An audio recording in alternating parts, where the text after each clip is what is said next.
ରାତି 4টাରେ ଆମକୁ ଉଠେଇ ଦେଇଛନ୍ତି। ଆଉ ଅଜା ମାନେ ପୁରୀ ଯିବେ ତ, ଅଜା ମାନେ ଜେଜେବାପା ମାନେ ପୁରୀ ଯିବେ, ତେଣୁ ଆମକୁ ରାତି 4ଟା ବେଳଠୁ ଉଠେଇ ଦେଇଛନ୍ତି। ତ ଟ୍ରେନ ଆସିଯାଇଛି, ଏଇଟା ଦେଖିପାରୁଥିବେ ରାଜାଲୋକା ଷ୍ଟେସନ। ଆଉ ଆମର ତ ଏବେ ଭାଗ୍ୟ ନାହିଁ, ଆମେ କେବେ ଜଗାର ଦର୍ଶନ କରତେ ଯିବା ପୁରୀ, ଆମର ବି ଟାଇମ ଆସିବ। ଏଇଟା ରାଜଲୋକା ଷ୍ଟେସନରେ ବସିବେ, ଏ ଟ୍ରେନଟି ବହୁତ ବଡ। ଏପଟ ସିଟ୍ ପୁରା ଖାଲି ଅଛି, କଣ ପାଇଁ ନା ଏଇଟା ସେକେଣ୍ଡ ଷ୍ଟେସନ। ତ ଟ୍ରେନ ଏବେ ଆଗେଇ ଚାଲିବ ଦେଖ। ଛାଡରେ ବା ଗାଡି, ଏଇ ଦେଖ ସିଏ ହଉଛି ଇଏ ସିଗ୍ନାଲ ଦେଇଦେଲା, ଏ ଦେଖ ମାରୁଛି ବ୍ଲୁ ସିଗ୍ନାଲ।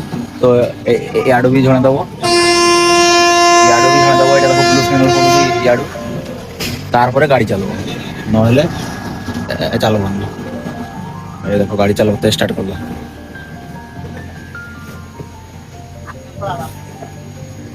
चल और चलते हैं, स्टार्ट करो।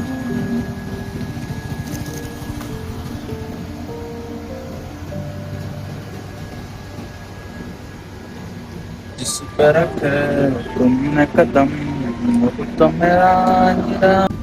तो এইটা লোক পাইলট দেখো, যেতে পর্যন্ত স্টেশন ন ক্রস করছি সেটা পর্যন্ত সে গ্রিন সিগনাল দৌ। ইয়ে হচ্ছে আসিস্ট্যান্ট লোক পাইলট, যে লোক পাইলটটা না না, এর তো মুড়ি তো নেই।